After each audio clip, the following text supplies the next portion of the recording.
before you take extreme measures of becoming illegal in a country nga CA wammo, think twice. Osobola okuva e Kampala ng'ogamba nze kasita ntuuka e Bulaaya sidda Kampala ekijja kijje, but my friend you're coming when you don't know ensi gy'ogamba ekijja kijje kasita mba nga ndi Bulaaya nga tomanyi. Uganda binyiga naye ate binyiga nnyo ng'oli mu nsi etali yammwe.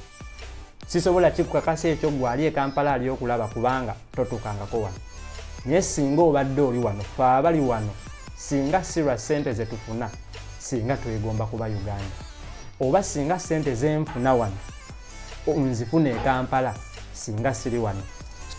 Olw'okuba nti no tebatwawula face, omuntu agenda kubeera wano ng'already ye ali illegal, agambe muganda wo gwe ali e Kampala okole passport, ojje e Dubai, akuteremu visa ojje Dubai, bw'otuuka wano akuggyeko passport yo yagifulumire kaddeyo simply because you look the same. Now, the repercussions that you don't know gweze weba weesuddemu nti oli afulumye ne passport yo gwe tosigaza passport. You get it? Kitegeeza gwazze alese passport. You cannot go back.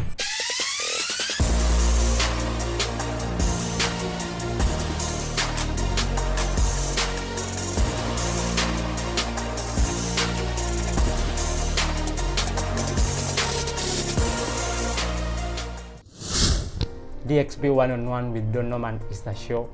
Thank you very much once again for subscribing to the YouTube channel. I'll emphasize this because we need the numbers to push from Facebook to go to the YouTube because we want our channel to be monetized. So if you are watching the video, please check out our YouTube channel. The link is at the top of the description of the video. Tap the link, go subscribe to the channel, hit the notification button such that every video that we'll be posting, you will be getting to know about that video real fast.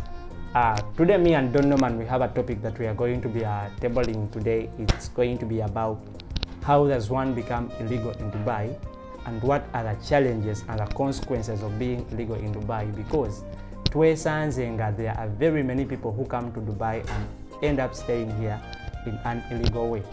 So osobola okuva e Kampala ng'ogamba nze kasita ntuuka e Bulaaya sidda Kampala ekijja kijje, but my friend you're coming when you don't know ensi gy'ogamba ekijja kijje kasita mba nga ndi Bulaaya nga tomanyi. Uganda binyiga naye ate binyiga nnyo ng'oli mu nsi etali yammwe.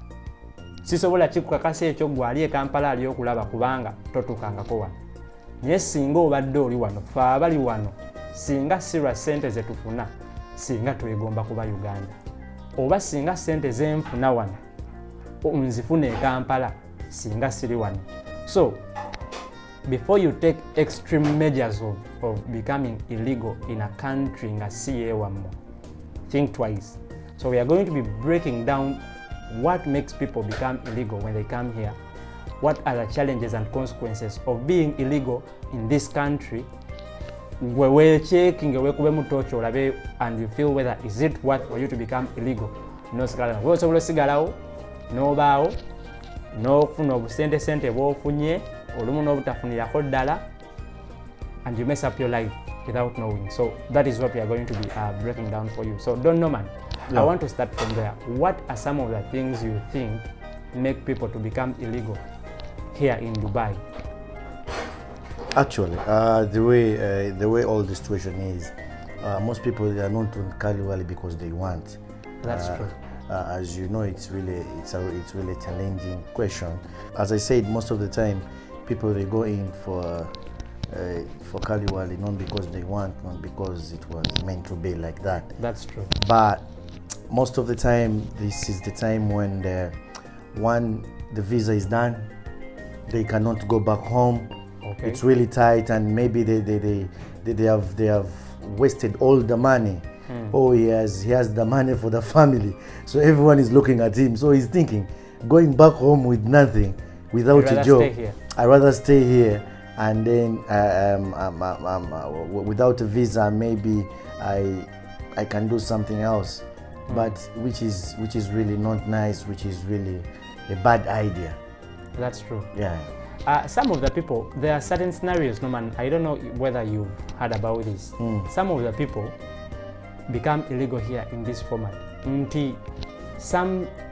There are people who are already illegal here and they have relatives back in Uganda who look the same like them in terms of faces. Kubanga, in most cases, these guys here at the airports, they don't differentiate us.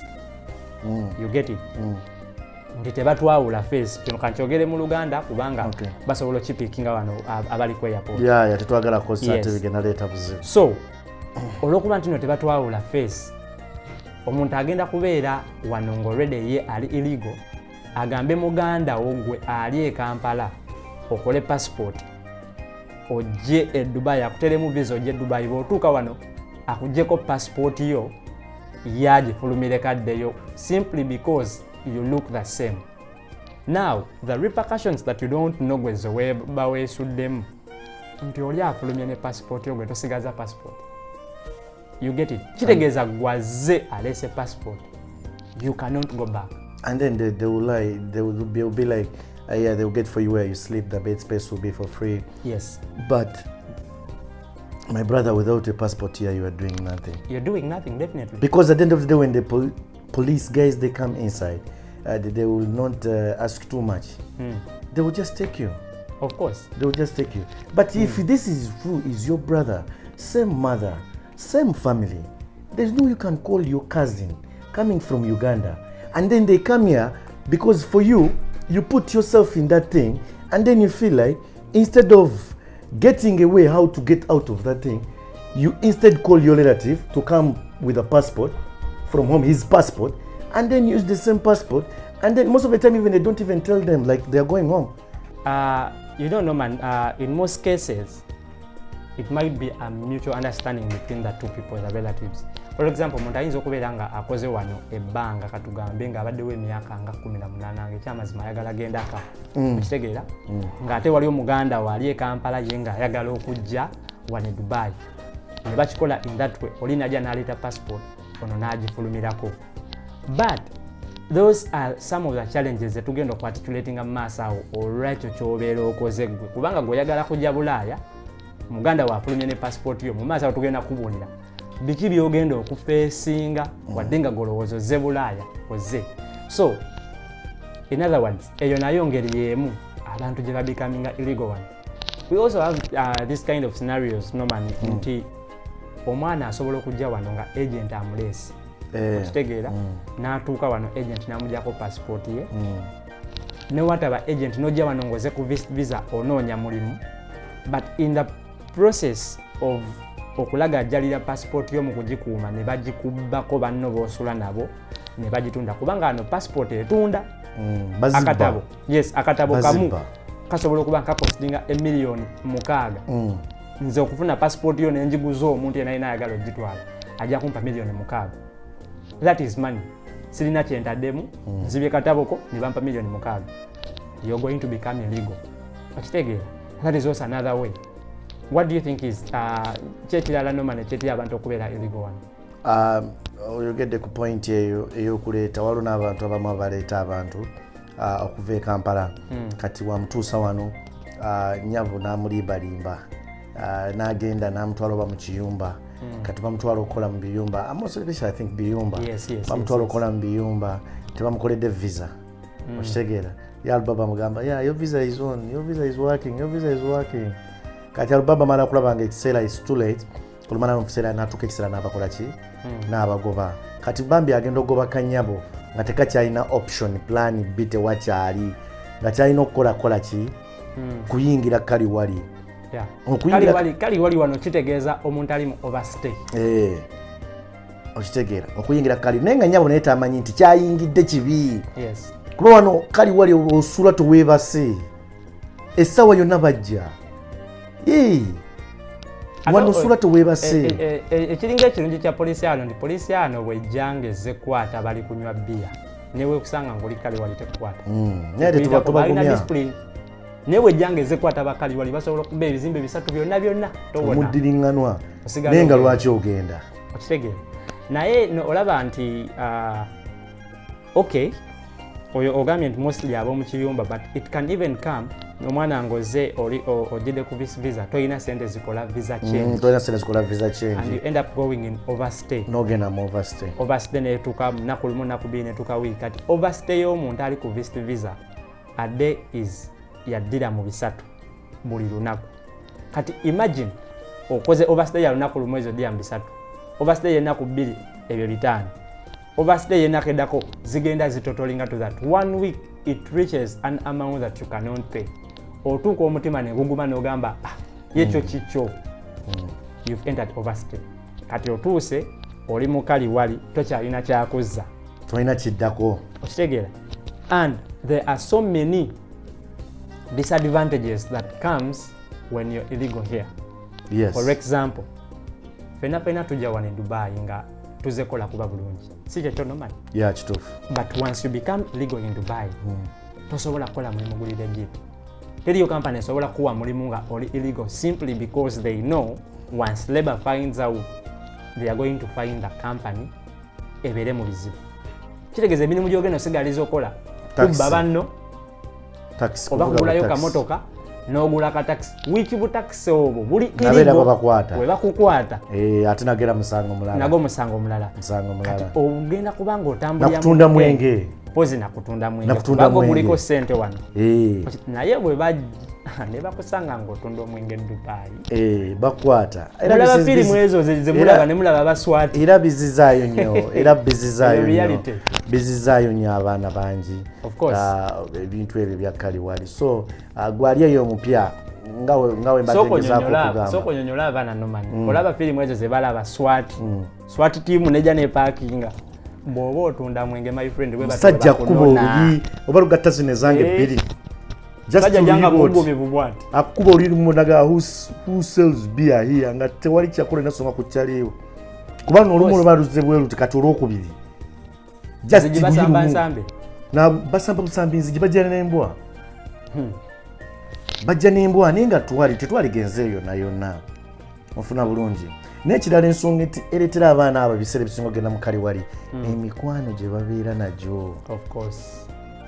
Ate ddala kati abaana abawala nabo emikwano gy'abeera nagyo babeera banyumya bingi mu matu, okitegeera, awulira ssente, awulira kino naga kyogawe ngende eno osobola okufuna ssente bwe zitya amangu, naga kampani sina kyenjagaza, okitegeera, n'amulimbiralimbira awo. Kale naye nga ne waba akulimbye, at the end of the day tokikujjaamu gwe kubeera kaliwali, wabula osobola osigala ng'akulimbiddeyo gye bakulimbidde gy'ogambye gy'ogenza okukolera, naye ng'osigala oli ku visa, ng'osigala oli ku visa, okitegeera. Kyangu nnyo bwe tuba tuva e Kampala fena tubeera tulina ebigambo bye twogera nti nze kasita mbeera nga ndi bweru ne bwe beera bampadde kakadde nja kakolera, kati ekyo kyangu okukyogera kubanga olinamu emitwalo 5 mu nsawo oli Kampala, olinamu emitwalo 10. Olaba akakadde is the maximum amount you're thinking of, naye akakadde wano e Dubai njagala olowooze nnyo nga bakugambye ogenda kukolera emitwalo 8 ogenda mu bwa maid ojja wano e Dubai, njagala olowooze nnyo wano okufuluma emitwalo 5 ne gigwawo ku grocery tekikwetaagisa gula bintu bingi, ogenda gulako soda, oguleko omugaati, oguleko akapayinti k'amata, emitwalo 5 ogenda kudda mu nnyumba nga tozirina. Kati njagala otayimuzinge olwo lunaku lumu mu wiiki olowooza ogenda kwesa sente meka, kubanga wano ekitono ennyo omuntu alidde sente entono ennyo omwezi, ekitono ennyo ng'akekkereza nnyo zijja kuba emitwalo 3. Kakati oyo akekkereza ate yeerumya, imagine ofuna emitwalo 8 osigazaawo 5, tugambe weerumya ate oba obulamu bugenda kuba bukutani, ogenda kubaawo otya. So ebyo byonna bigenda kumaliza nga bikupushinze ovudde ku mulimu obudduse mu kiyumba oze ku kaliwali. But the repercussions ze tuli okugamba ez'okubeera nga oze ku kaliwali oli illegal wano, otambulira mu bunkenke, ate mukomera tumala gavaayo ekubanga kulima nti bagenda kukwata mbuveeyo enkya, ate bakusiba bwe bakuta deportation ono webakuwa deportation boba tokyasobola kudda, ate nga yensi esinga emirembe, yensi esinga like sorry, eri very easy to come in. Yes. You understand? So njagala omuntu yenayina nga tonalowooza okugenda ku kaliwali kibi nnyo, vaayo nnyo kuba ne sente zennyini z'olowooza z'ogenda okukola tosobola kuzisindika Kampala because they will need your residence ID okusindika sente. Kati okulanga ne gozuwadde naye alina okubbako. Ate byonna nga bitubyogedeko embeera yonna eyakaliwali abantu abamu babayingiza nga temwagadde bakugyeko passport yo ekisajja kikozesezza owulira obikooye noga kangende nkole mbere n'emikwano gyange biki but still if you have a chance nofuna passport yo ene Bulaaya waliwo kye bayita amnesty kye babawa abaana amnesty bwebeera etuuse aye togeza mutwe nga mmale deka hey amnesty wano zituuka ne bakuta free n'ogende waka mirembe. Nalabako scenario nomanyi omuntu nga bataddewo amnesty kuba amnesty ebaddewo n'ebiseera bya covid naye olina agaana okugenda ngagamba ate bwe ŋŋendayo oba ne bankwata bana abantu basitikinga ku kigambo kyabwe bw'agamba nti naataddewo amnesty ne bw'obeera wazza mu musango okuleka nga omusango oguli criminal oba watta muntu tovaayo naye buno obusangosango obutonotono simanyi ate era bw'oba tolina musango genda funa amnesty ddayo e Kampala reset yourself come back komawo okitegeera so domani walebaddeko ne mukwano gwo ng'ali ku Kaliwali nalimba ina ne bonna baavaako naye embeera ze baali bayitamu ne engeri gye baali bazibuwaliramu obulamu osobola okwadvising omwana oba omwana okumuwa power plant osobola okubeerawo ku Kaliwali. Actually me personally my friends they suffer too much. Baali basuffering nnyo in terms of getting money, in terms of everything. Muba muli kyanyumirwa police ate eri wansi tuli mu kunywamu ate ne badduka bo adde okitegeera nga yeebaka nawulira oba ekizimbe kirala bakikonya nadduka atajja kwebaka waka but amnesty we yajja bambi ne bagenda ne bakyusa and I thank God kati bali kubyogera era nti bali now they are fine not like before. So I'm not advising anyone okubeera ku Kaliwali bannange. But sometimes embeera pushinga. Kale siganye embeera ekupushinga. Embeera siganye ebapushinga ne bakola biki ne bakozesa kino ne bakoza kiri naye ekintu kya Kaliwali bannaye Bulaaye watali wammwe tekigwa. Omwana omulenzi oba ogenda vuga taxi mpuliriza omwana omulenzi oba ogenda vuga bu taxi obulirigo ate ne taxi ne bakwata basuka ne bakusibayo ejja taxi omala okusibayo ejja taxi soka toba na license because toyina byogera okitegeera omala okusibayo ejja taxi ne bakusiba n'ejja overstay okuvuga nga toyina license okitegeera nga toyinza okutta omuntu is not allowed. Ekyokubiri omwana omulenzi either oba ogenda tunda biragalalagala ate biragalalagala emyaka 20 mwemeka emyaka 25 uyo mwana omulenzi. Omwana omuwala oba ogenda kwetunda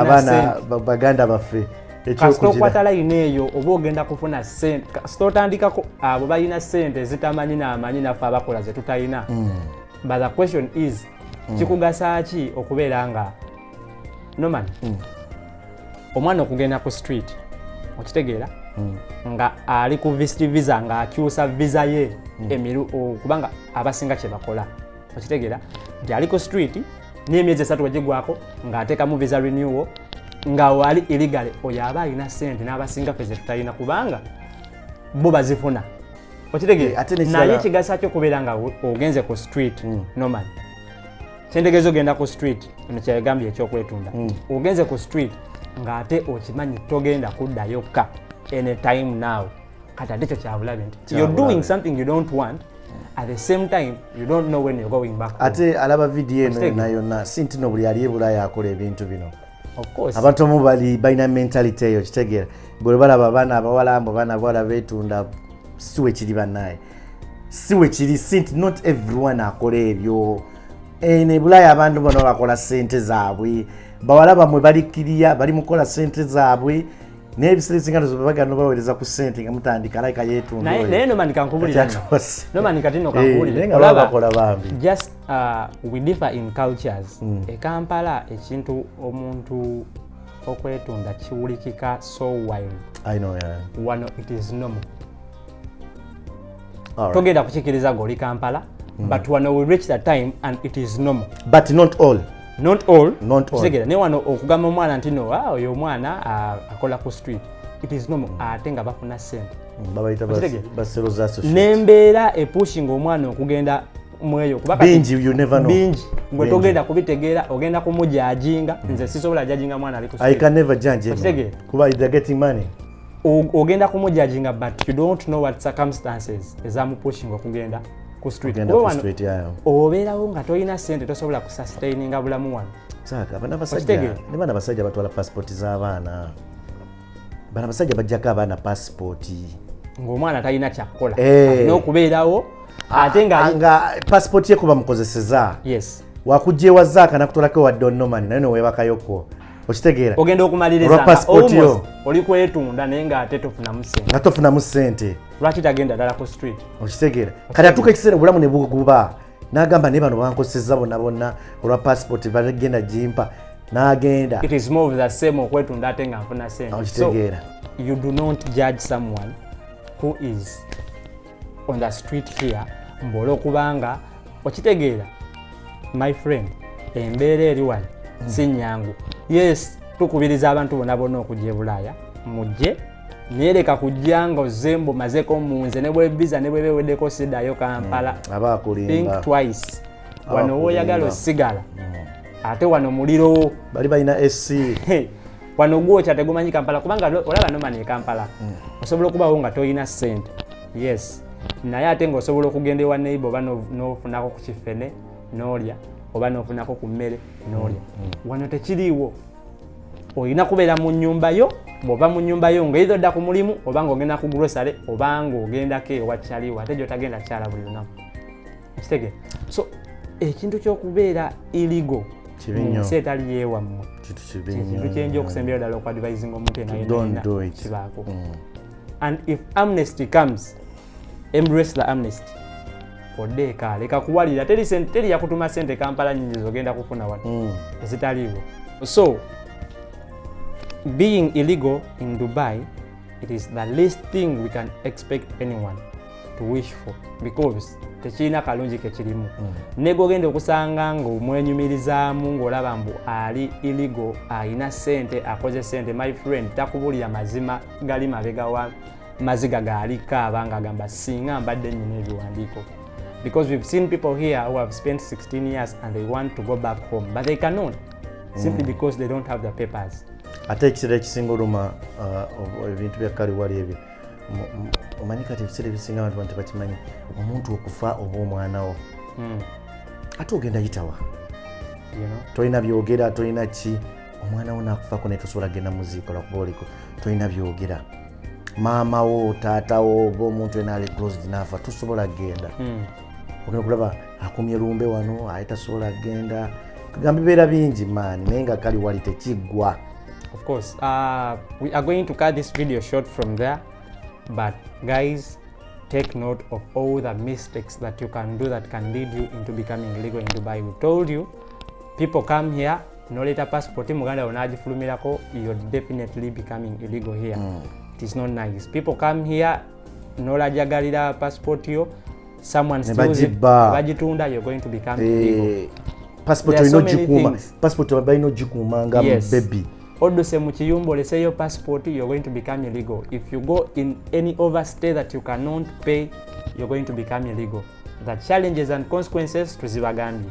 So be aware, be conscious of that to becoming illegal mu nsi etali yeewammwe. From me and Don Norman, we sign out. Yeah. Kadakika meka.